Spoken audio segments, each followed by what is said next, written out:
Good morning, everyone. Today is April 2026, Friday in the octave of Easter. We're still in the season of Easter.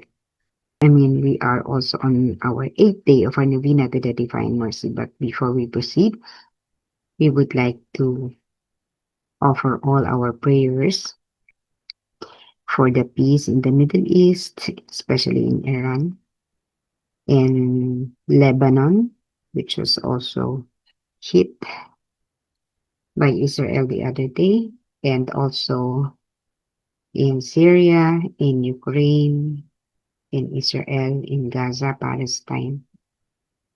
We also pray for peace all around the world where there is war and conflict at the West Philippine Seas, for that peace reign in the area along the Philippine waters. We also pray for all the sick around the world in the homes and the hospitals wherever they are. You may mention their names.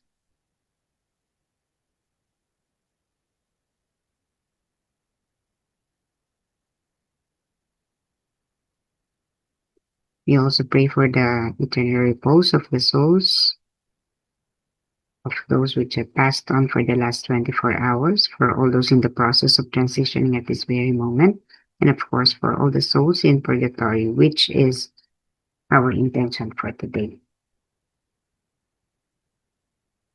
We continue to pray for the Pope's intention. Let us pray for priests going through moments of crisis in their vocation, that they may find the accompaniment they need and that communities may support them with understanding and prayers.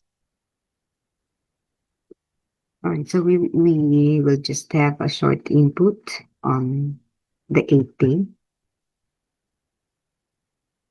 Our intention on the 8th day goes to those in the prison of purgatory. So what are the indulgences available for these souls so that if ever they are still staying there, they would be able to leave purgatory and be one in the light, or be one with the great saints, with Jesus and the Father. Okay, so what are indulgences first? Narinig natin to, no? Indulgensya. No? Tapos, during the Divine Mercy Feast Day, there's this plenary indulgence that they are saying, but there's more to it. So indulgences, according to the Catholic Catechism of the Catholic Church, is a remission before God of the temporal punishment due to sins whose guilt has already been forgiven. Okay. Halimbawa, nag-confess tayo ng kasalanan natin. And the priest who are authorized to loose the binds, no? Sila yung nagpapatawa, they were authorized by Jesus. So after confession, the sins will be forgiven. But the punishment or the related punishment or temporal punishment, whatever it is still attached to the soul due to sin. So, ang pinapatawad ay yung kasalanan. But the punishment, we still have to pay for that. So, if there would be a remission of the temporal punishment along with the forgiveness of sin, that is an indulgence, isang indulhensya, isang regalo ba, no, that we can enjoy.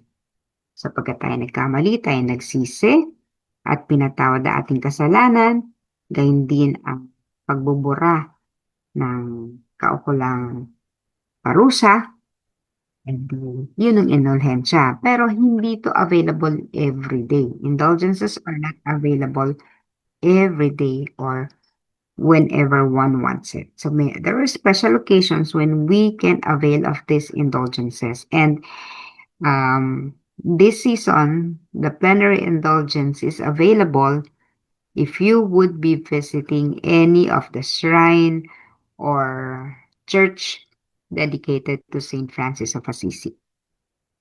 Last year, during the Pilgrims of Hope, the season of the year for the Pilgrims of Hope, the plenary indulgence is given to those who would visit the pilgrim churches designated by the bishops in every diocese.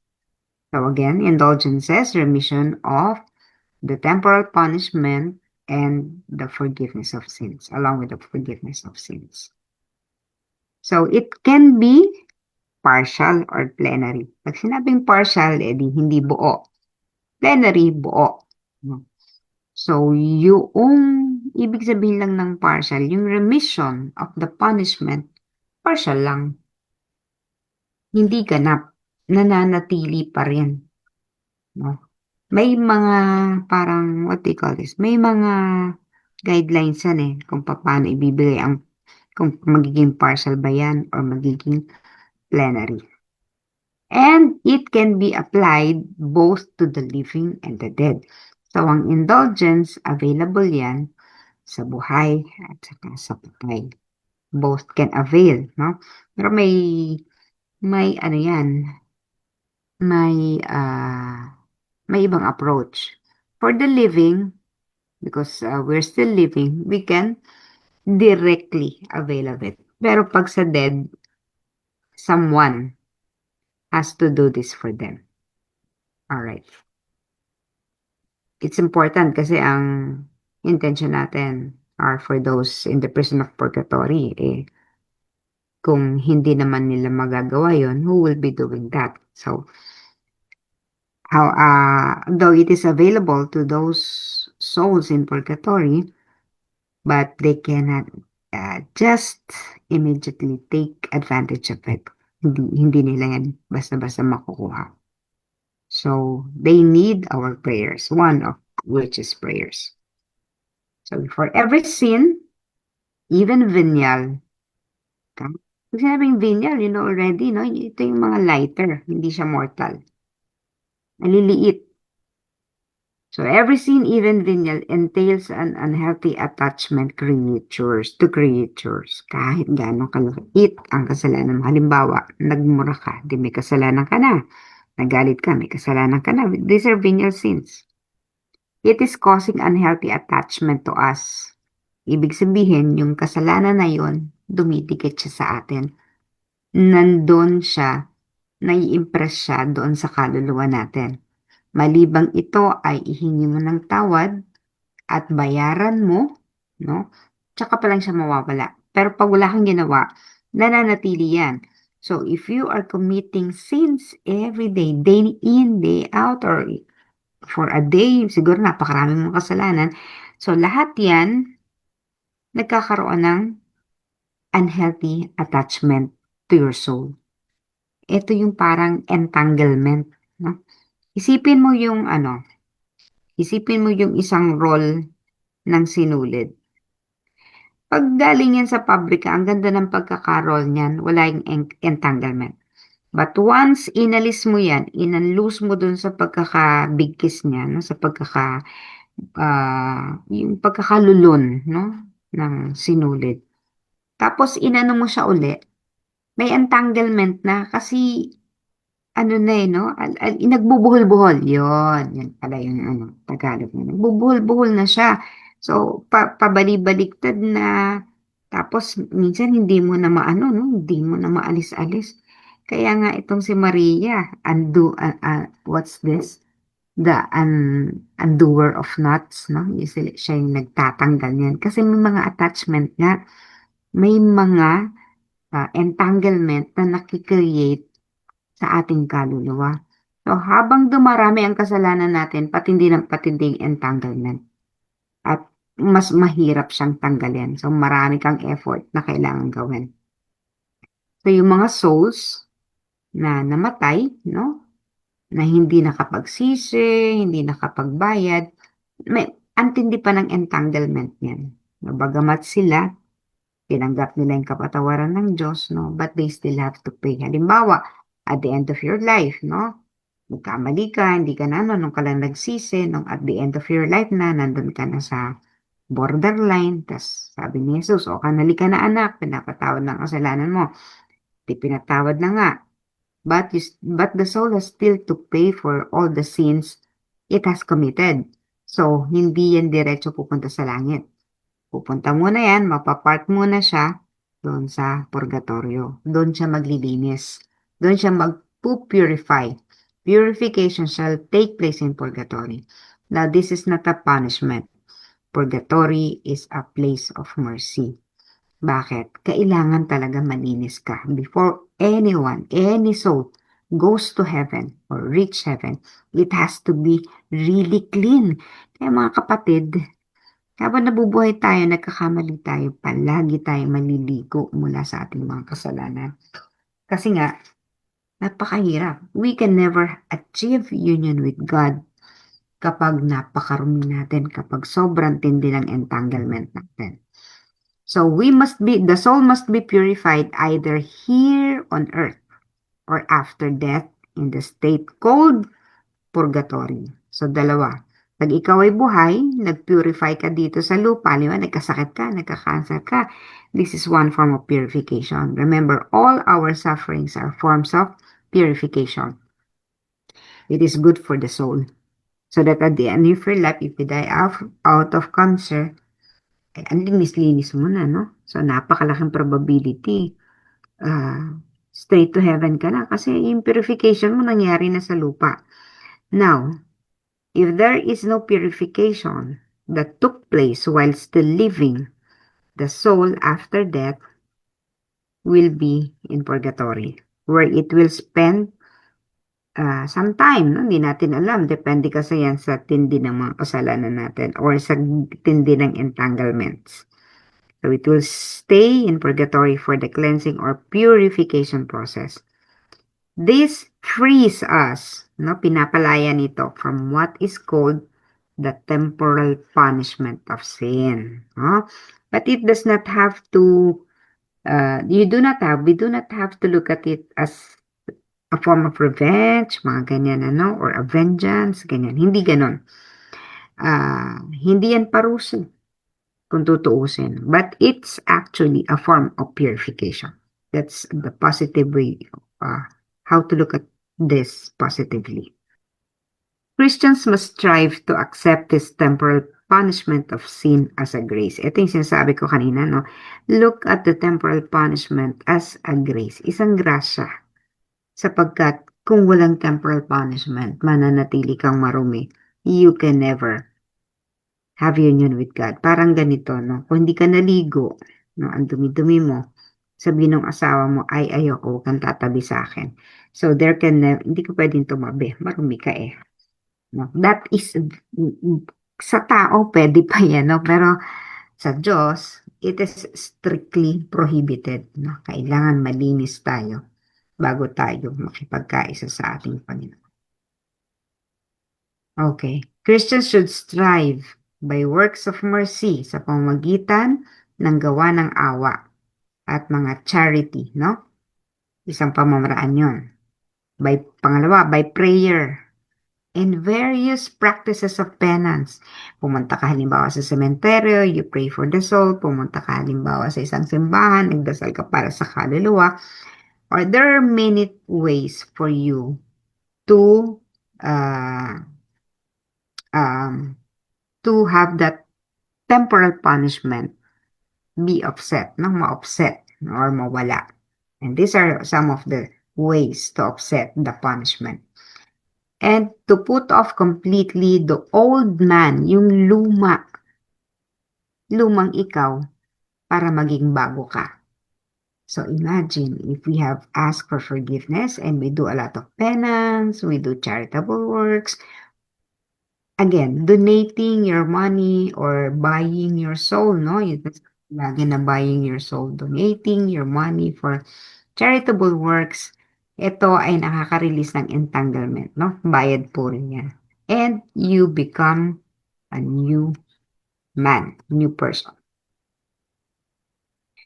Ano ngayon yung communion of saints? So, indulgences kanina, no? And then communion of saints. These are all related, no? So, communion of saints, nasa Apostles' Creed yan, di ba? Doon sa dulo, I believe in God. I believe in the Holy Spirit, the Holy Catholic Church, the Communion of Saints. So, pinaproclaim natin yan. Pero alam nyo, hindi yan yung mga kilala nating mga saint, Saint Francis, Saint Faustina, hindi yan sila lang na nagkakaisa. No? Ano ba ang Communion of Saints? The life of each of God's children is joined in Christ, and through Christ in a wonderful way to the life of all the other Christian brethren in the supernatural unity of the mystical body of Christ, as in a single mystical person. So, pasimplehin natin. Lahat tayo anak ng Diyos, di ba? The life of each. Again, ha? No, so, ito, the life of each of God's children. Bawat isang anak ng Diyos. So, makasalanan ka man, o mabait ka man, o kung ano ka man, lahat tayo anak ng Diyos. Iglesia ka, ni Kristo, Katoliko, Muslim, Buddhist, we are all children of God. No, hindi pwedeng Katoliko lang. No, ang anak ng Diyos, all of us. Kasi tayo nilikha ng Diyos. Ngayon, lahat daw tayo ay ipinagkakaisa kay Kristo. We are joined in Christ. And through Christ, a wonderful way to the life of all the other Christian brethren. Ikaw, ko at lahat ng nilalang. Nasa isang mystical body of Christ. No? So, iisipin mo yan. Nag-iisa lang tayo. So, hindi ba kayo nagtataka kung bakit lagi kong sinasabi sa simula pa lang ng ating prayer? Let us affirm our oneness. We are one, we are one, we are one. And minimension pa rin natin yung mga souls, no? Yung mga those at the other side of the world. When I say other side of the world, I am actually referring to those in purgatory at doon sa nasa langit. Because we are one. This is a perennial link of charity.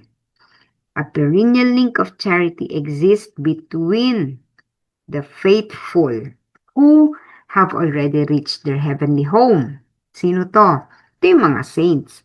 Na-perfect na nila. So, halimbawa, Saint Paul, edi na-perfect na niya ang ano niya sa lupa. Kasi dito pa lang sa lupa, nag-purify na siya at gumawa na siya ng napakaraming kabutihan. So, nasa langit siya. Saint nga no? And maybe your grandmother, nandun din sa langit, maybe hindi ko sasabihin nasa langit talaga. Pero maybe nandun siya kasi nakapag-purify na siya or naiahon na siya mula sa purgatory. So these are souls that have already attained a certain level of perfection. No, malinis na sila, nakapagkaisa na sila sa ating Diyos. Pangalawa, those who are expiating their sins in purgatory. So, ito yung mga holy souls in purgatory. They're spending their some time there in purgatory as part of the purification. So, ito yung mga namatay na. Of course, the saints, patay na rin. Kaya lang, these saints are already in heaven. The souls who are still in the process of purification, sila yung nasa purgatory. And number 3, those who are still pilgrims here on earth. So tayo yan, the living. Yung mga nandito pa sa mundong ibabaw. So lahat tayo ay magkakaugnay. And we are joined in one mystical body of Christ. We are one, mga kapatid. Tayo ay may link. Yung lola mo, mga ancestors mo na namatay na several hundreds of years ago, we are still linked with one another. May mga link yan. Pati yung mga, basta everyone, no? Lahat ng naging creatures ng ating Diyos. And within them, there is an abundant exchange of all good things. So, nag-exchange pala tayo. Pero hindi yan natin nakikita na may exchange of good things, no? Parang ganito, nagbigay ka sa kapitbahay mo ng ulam, yung kapitbahay mo, nagbibigay din sa'yo, di ba? So, meron kayong exchange ng ulam. These are good things, no? Ganun din. Yung ating mga saints sa taas na nasa langit ay may binibigay sa nasa baba at nasa purgatory. So, I found this image, no, sa internet. Parang ganito, ayan. So, this is heaven. Nandito sa heaven, yung mga nagtagumpay na ng mga saints. And uh, we call this church the triumphant church. No? Triumphant, nagtagumpay na sila. Yung mga nandyan, nagtagumpay na. Those are the saints. And then here is another level at the lower left. Ito yung purgatory. Mga holy souls yan, namatay na, wala na sila sa mundong ibabaw and spending life there. And ito naman yung earth. So, nandito naman tayo mga nabubuhay. So, pag tinignan mo yan, ano ang essential niya, no? So, makikita mo, may mga araw papunta doon, may araw papunta dito. Yan. Okay, so let's try to expound that one. Okay, so yung heaven, they are triumphant because they have completed their journey and now share in God's glory. Diba? So yung patatandaan yung sa Bible, sa scripture, yung sabi niya, halika anak ko, no, come. May, uh, di ba yung kanyang may tatlo siyang binigyan, pinagkatiwalaan, yung isa, na nadoble niya yung treasure or yung binigay na ano, talents or pera, no? Yung isa napalago din, yung isa walang ginawa. So yung walang ginawa, hindi nag-grow, hindi na increase yung money na napunta siya sa eternal damnation. Pero yung dalawa, come share the joy of your master. So yun, nasa heaven. At ang papel nila ay to intercede for us. Kaya may intercession. So if you have a patron saint, halimbawa ko, ang patron saint kay Saint Vincent Ferrer, I always invoke him whenever I invoke for healing kasi he's a very good healer. So, nag-i-intercede siya para sa atin. Yung mga saints na yan, yung mga nandyan sa heaven, they are interceding for us. And one of our very, very good intercessors, one of them is our Blessed Virgin Mother. Ang laki-laki ng contribution niya, no? So, ang role nila is to pray for us on our behalf, intercession, ano. Now, yung mga nandun naman sa purgatory, they are saved but still undergoing cleansing. At ang papel nila ganito, they cannot help themselves anymore. Kaya nga di ba sinasabi natin, kailangan ng mga panalangin natin para sila ay makalaya doon. Kaya pag walang nananalangin sa mga kaluluwa na yan, kawawa naman. That's why we always say, and all the souls, lalong-lalo na yung walang nakaalala. Kasi hindi naman natin nga alam kung sino-sino sila. But, sasabihin na lang natin, blanket, lahat ng mga kaluluwa, lalong-lalo na wala nakakaalala. Because they cannot help themselves, they need our prayers. Alright? And those here on earth, tayo yan. Ang role naman natin, tayo ang tinatawag na militant church. Yung nasa purgatory ay ang suffering church. Ang nasa heaven ay ang triumphant church. So, ang nandito tayo, no, militant church. Militant means you are still in the spiritual struggle against sin and evil.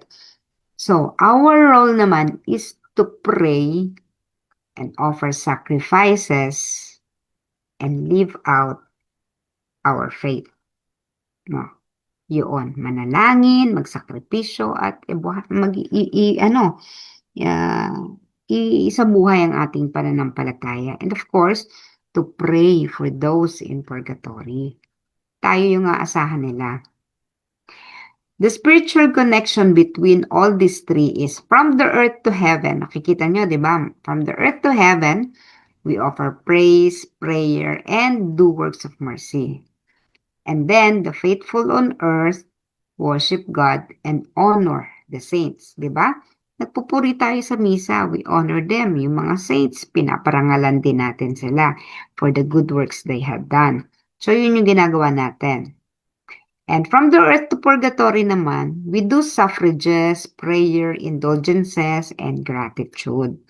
These are acts that help souls in purgatory. yung mga ginagawa natin, no, prayers. Kaya lagi tayo, basic tayo pag nagsisimula tayo ng 3 o'clock prayer, kasama ang mga kaluluwa. And then from heaven to earth, intercession yan, no? Yung mga saints, ang trabaho nga kasi nila is to intercede. So the saints pray for us, helping us in our struggles. Remember, hindi tayo nag-iisa. Okay? And even the souls in purgatory, hindi sila nag-iisa because we are all connected. Alam niyo, kanina nung nagre-reflect ako dito, naiiyak ako kasi, wow, hindi natin nauunawaan yun no? But, yung mga dearly departed natin, akala natin wala na. Akala natin putol na yung connection, no? But they are still there waiting for our prayers. And and the saints, or kung mga kamag-anak natin yan, ancestors natin na nasa heaven na, they're still looking down on us and doing good things for us, praying for us. Hindi naman necessary na yung mga kilala nating mga saints yan No? Kasi sila lang yung na-brand ng mga saints. But there are also souls na nameless naman but are also in heaven. So, yun yung interplay no, ng tatlo. Again, we are one. We are all connected to each other. In this wonderful exchange, eto, pakinggan nyo to ha. The holiness of one profits the others. So, halimbawa, yung mga naka-attain ng perfection, katulad ni Faustina, yung holiness na na-achieve niya is profiting many souls. Kaya ganun na lamang ang paghahangad lagi ni Faustina to offer sacrifices. Because out of her sacrifices, she was able to help a lot of souls. And if we are very consistent in our 3 o'clock prayer, imagine the number of souls. Ngayon, no, imagine niyo yung mga yan, sa palibot nyo lang, nasa bahay nyo, nasa bahay ko. Natutuwa, no? Rejoicing, these souls, these invisible souls are rejoicing right now dahil naalala natin sila at ipinagdadasal natin sila. So the holiness of one profits others. Well beyond the harm that the sin of one could cause others. Halimbawa, ikaw makasalanan. And these saints have already perfected themselves. Hindi niyan kayang lagpasan ng kasalanan ng isa. Yung kadakilaan at kabanalan ng nandun sa langit or kahit nandito sa lupa. Makapangingibabaw pa rin ang liwanag. That is how powerful light is. The infinite value which can never be exhausted, which Christ's merits have before God. I'm sorry, no? Ano yan? Ano naman yung treasury of the church? Okay, yung communion of saints, treasure yan of the church. Okay? Yung mga nakarating sa langit, nag-offer ng prayers, yan ay mga kabangyaman ng simbahan. Nagkamali ako ng sequencing mo. So, the spiritual goods of the communion of saints, lahat ng ginawa nila, kung merong material goods na naipon sa lupa, meron din tinatawag na spiritual goods na naipon naman sa langit, na nandun kasi sa communion of saints, no? And these spiritual goods are the treasures of the church. And even the bishops, halimbawa, or the priest, or anyone praying, these are treasures of the church. So, naiipon yan. So that when we need these prayers, we can readily withdraw from that. Natatandaan ko yan, sinisermon pa niya yan ni Father Sunny. Yan, na, ano pala yan, ano? Kaya siya, lagi siyang nira-ride on niya daw, no? Isinasakay niya yung kanyang mga intention. Isinasakay lang niya sa, kumbaga iniaangkas, ano? Sa, ano ng obispo, sa intention ng obispo. Ganun din tayo kapag isinakay natin yung intention natin doon sa intention ni Pope. No? Kasi, nakakakaroon tayo ng access to the treasure created because of praying for for the bishops and for the priests and for the Pope's intention. So these are treasures readily available na pwede nating i-withdraw. Yan. And the infinite value, ibig sabihin walang hanggan ang value nito. Kaya nga, yan, fount of mercy, unfathomable di ba? Pero iba pa yun. Iba pa yung fount of mercy ng Panginoon. Iba pa yung na-create ng lahat ng souls. No? And all of these are contributing for the salvation of the entire human race. Kasi yun yung gusto ng Diyos. Lahat tayo ay maligtas. Walang iwan. So the infinite value which can never be exhausted, hindi matutuyo yan, which Christ merits have before God.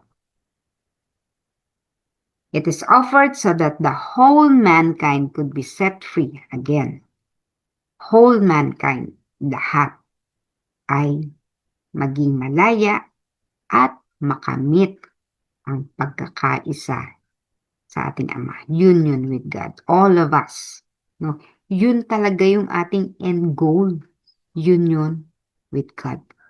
And that would be possible because of the treasury of the church and the communion of saints. So this includes prayers and good works of mercy and of course the Blessed Virgin Mary. Ang laki ng contribution niya. Very, very powerful. If you want something, if you need something, anything, you ask for the intercession of the Blessed Virgin Mary kasi siya yung may pinakamalaki. No? May pinakamalaking reservoir. No? Andyan sa kanya. Kasi nga, pambihirang babae. Conceived without sin and iniakyat sa langit because of her holiness. Ayan, and of course, prayer and good works of all the saints. So the indulgence for the departed, because we are talking about the departed or those in prison of purgatory, since the faithful departed now being purified are also members of the same communion of saints, no? Sinabi natin, di ba kanina? Yung mga nasa triumphant church and nasa suffering church, ito yung mga souls in purgatory. Okay? Because they are also members of the same communion of saints. One, we can help them to obtain indulgence. No? Matutulungan natin sila na magkaroon ng indulhensya so that the temporal punishments due for their sins may be remissed. Okay. Kaya, itong gagawin nating intention for today for the souls in purgatory, napaka-importante sapagkat marami tayong mga kaluluwa na maiaahon mula sa purgatorio.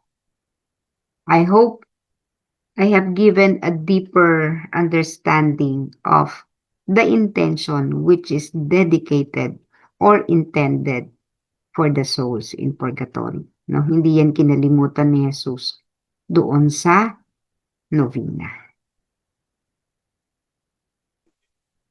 Today, bring to me the soul who are in prison of purgatory, and immerse them in the abyss of my mercy. Let the torrent of my blood cool down their scorching flames. All these souls are greatly loved by me. They are making retribution to my justice. It is in your power to bring them relief. Draw all the indulgences from the treasury of my church and offer them on their behalf.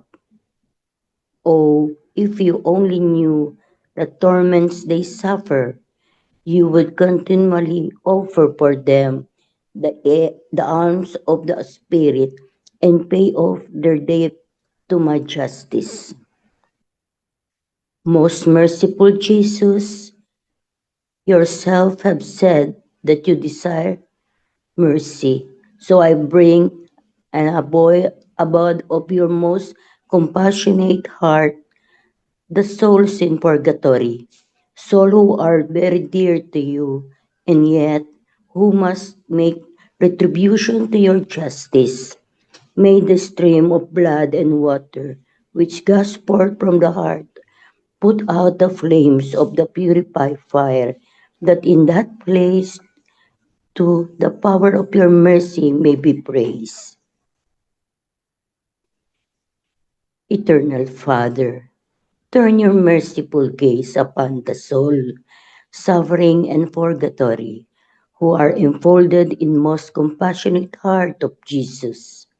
I beg you, by the sorrowful passion of Jesus, your Son, and by all the bitterness with which his most sacred soul was flooded, manifest your mercy to the souls who are under your just scrutiny. Look upon them in no other way than through the wounds of Jesus, your dearly beloved Son, for we firmly believe that there is no limit to your goodness and compassion. 3 o'clock prayer. In the name of the Father, the Son, and of the Holy Spirit, you expired, Jesus, but the source of life gushed forth from the soul, and the ocean of mercy opened up for the whole world. O fount of life, unfathomable divine mercy, envelop the whole world and empty yourself upon us. O blood and water, which gushed forth from the heart of Jesus as a fount of mercy for us, I trust in you. O blood and water, which gushed forth from the heart of Jesus as a fount of mercy for us, I trust in you. O blood and water, which gushed forth from the heart of Jesus as a fount of mercy for us. I trust in you. Our Father, who art in heaven, hallowed be thy name. Thy kingdom come, thy will be done on earth as it is in heaven. Give us this day our daily bread, and forgive us our trespasses, as we forgive those who trespass against us. And lead us not into temptation, but deliver us from evil. Amen. Hail Mary, full of grace, the Lord is with you. Blessed are among women, and blessed is the fruit of thy womb, Jesus. Holy Mary, Mother of God, pray for us sinners, now and at the hour of our death. Amen.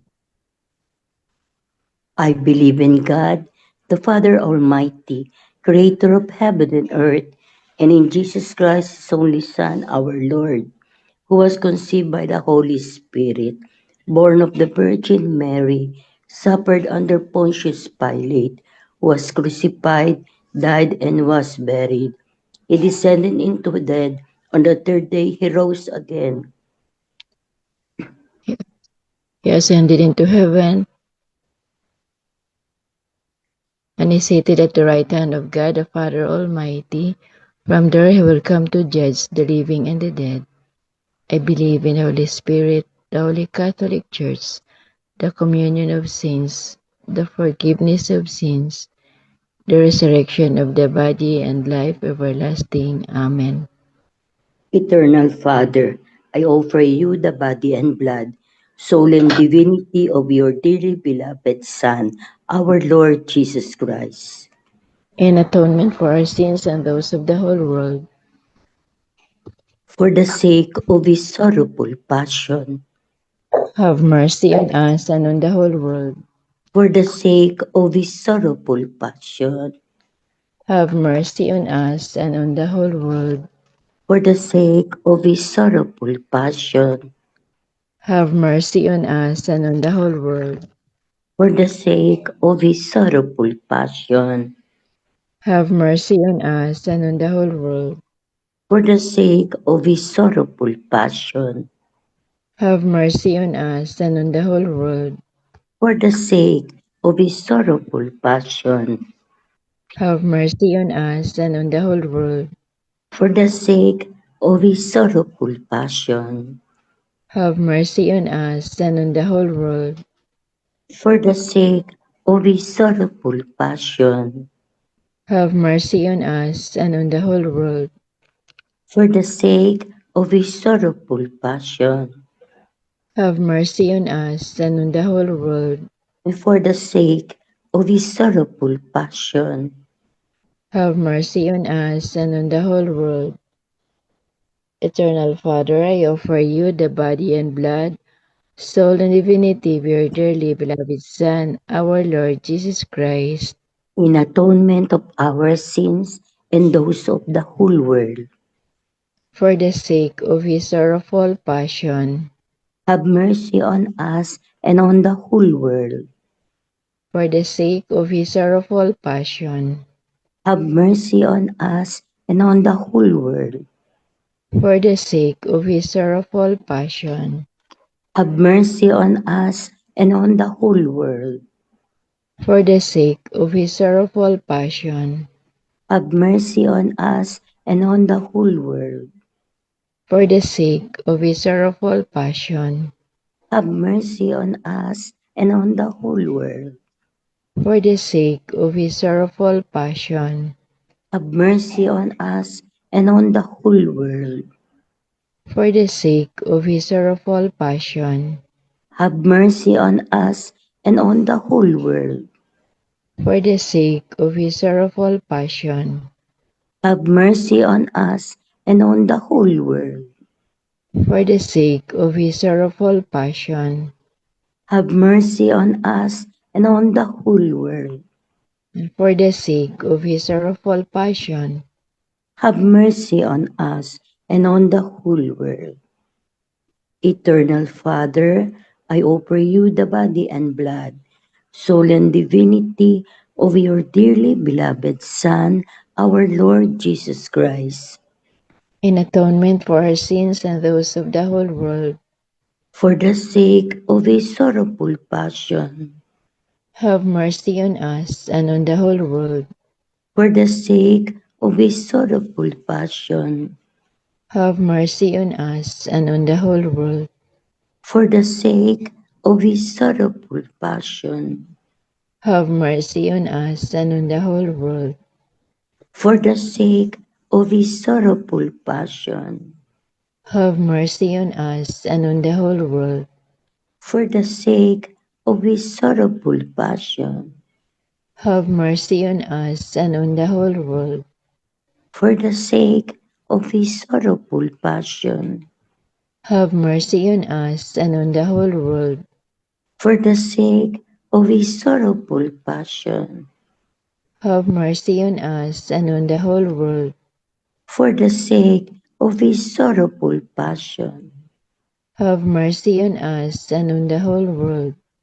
for the sake of his sorrowful passion, Have mercy on us and on the whole world. and for the sake of his sorrowful passion, Have mercy on us and on the whole world. Eternal Father, I offer you the body and blood, soul and divinity of your dearly beloved Son, our Lord Jesus Christ, in atonement of our sins and those of the whole world. for the sake of his sorrowful passion, Have mercy on us and on the whole world. for the sake of his sorrowful passion, Have mercy on us and on the whole world. for the sake of his sorrowful passion, Have mercy on us and on the whole world. for the sake of his sorrowful passion, Have mercy on us and on the whole world. for the sake of his sorrowful passion, Have mercy on us and on the whole world. for the sake of his sorrowful passion, Have mercy on us and the whole world. for the sake of his sorrowful passion, Have mercy on us and on the whole world. for the sake of his sorrowful passion, Have mercy on us and on the whole world. for the sake of his sorrowful passion, Have mercy on us and on the whole world.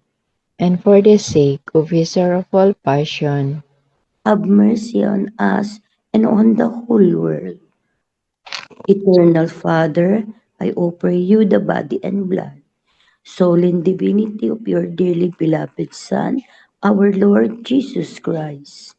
in atonement for our sins and those of the whole world.